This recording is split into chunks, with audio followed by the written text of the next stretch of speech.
Museveni, president of Uganda, said something no Western nations expected. He said it with fire in his voice. No apologies, no room for negotiation. So some people wanted us to export iron ore or tare, we call it in our language, iron ore. I said over my dead body. That wasn't just a statement. It was a declaration of war against a system that's been robbing Africa blind. But how far is he ready to go? Let's find out. Tonight, we open our headlines with a monumental declaration that is shaking the very foundations of global economic politics. From Kampala to Paris, from Washington to Accra, the world is watching in disbelief as Uganda, one of Africa's rising lions, destroys a 100-year exploitation plan crafted and maintained by Western powers. Yes, you heard that right. A country once deemed compliant by Western interests has now boldly rejected a century-old system of control, subjugation, and economic dependency. Uganda has stood tall, with a voice not just for itself, but for every African nation still trapped in the echo chamber of colonial contracts and foreign dictates. What we are witnessing is not just policy change. It is a continental wake-up call, a clear and courageous act of defiance, as President Yoweri Museveni and his administration move to dismantle exploitative resource deals, cancel neo-colonial mining contracts, and ban the export of unprocessed raw materials. For too long, Africa has been treated like a warehouse of raw goods and a dumping ground for the finished products of Western industry. Those days, at least in Uganda, are over. For decades, international corporations shielded by Western governments and protected by deceptive trade laws have extracted Uganda's gold, copper, coffee, cobalt, and oil at bargain prices. In return, Ugandans received poverty, pollution, and debt. The so-called development packages from foreign donors were nothing more than Trojan horses giving with one hand while stealing with the other. And now, in 2025, Uganda is saying no more.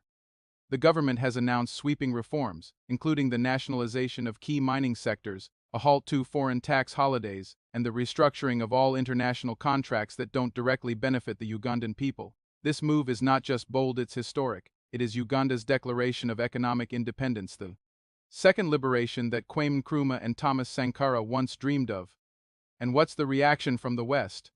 Predictably, outrage, panic, backdoor negotiations, thinly veiled threats disguised as diplomacy. Why? Because the chain of control they once wrapped around Uganda's economy has been broken, and in that single act, the dominoes across the continent have begun to shake. Uganda's message is loud and clear: Africa is no one's colony, not anymore. This is bigger than Uganda. This is about a new Pan-African era, where African nations trade with each other, build their own industries, process their own resources, and write their own destiny. It's about dignity, not dependency. Sovereignty, not submission. And make no mistake, this move is inspiring. From Burkina Faso to Mali, from Tanzania to Zimbabwe, leaders and citizens alike are watching closely.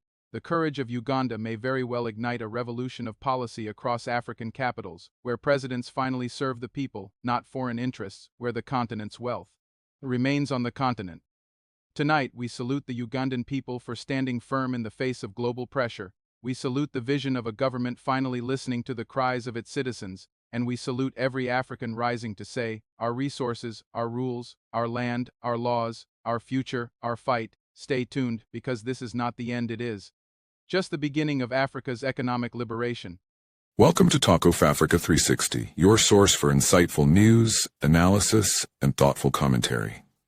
If you value informed perspectives and fact-based reporting, be sure to like, subscribe, and hit the bell so you never miss an update. Disclaimer: the content on this channel is based on reliable public sources and credible online information. It is intended strictly for educational and analytical purposes. We do not promote or endorse political violence, hate speech, or any form of discrimination. Our goal is to inform, not to inflame. Thanks for being here. Let's stay informed together. Good evening, Africa and the world. Tonight, we bring you breaking news that marks a monumental shift in the trajectory of African independence and global geopolitics. A declaration from Kampala has sent tremors through the chambers of Western power. In a defiant and historic move, Uganda, under the determined leadership of President Yoweri Museveni and a coalition of patriotic African thinkers and reformists, has dismantled a 100-year exploitation blueprint, a Western economic chokehold designed to control, suppress, and extract from Africa. This is not just a national headline, it is continental. It is a statement of sovereignty, It is a reminder that Africa is not a continent of beggars, but a sleeping lion now fully awakened. For over a century, the West's influence in Africa has revolved around three pillars: economic domination through foreign aid and conditional loans, resource control via exploitative multinationals, and political manipulation using diplomacy masked as democracy. Uganda has just become the first among many to tear down this structure, brick by brick.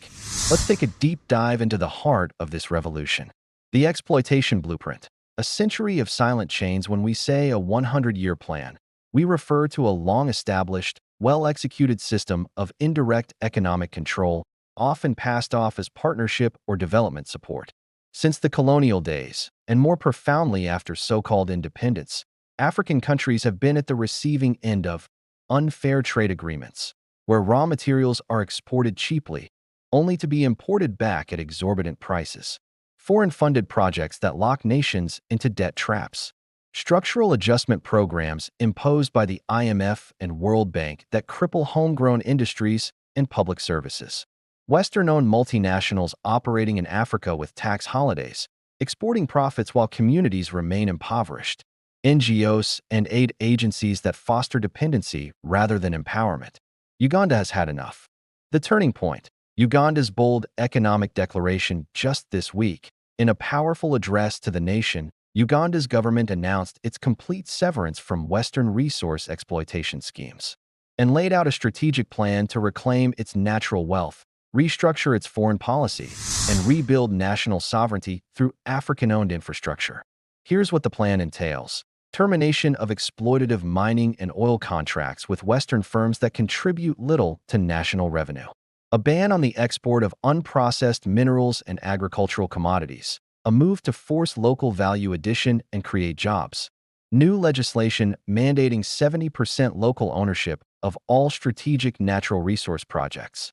Nationalization of key industries in oil, copper, and cobalt under public-private African partnerships. Shifting foreign policy away from Europe and America, pivoting instead to intra-African cooperation and select partnerships with BRICS nations. This is not a negotiation. This is a declaration of economic war, and Africa stands behind it. Africa responds. A wave of continental solidarity. Uganda's bold step has triggered a powerful wave of Pan-African unity. From the streets of Accra to the business hubs of Johannesburg, Africans are awakening to a shared reality that for Africa to rise, the West must no longer dictate the rhythm of our progress. African leaders, economists, and grassroots organizations have come out in support of Uganda's move.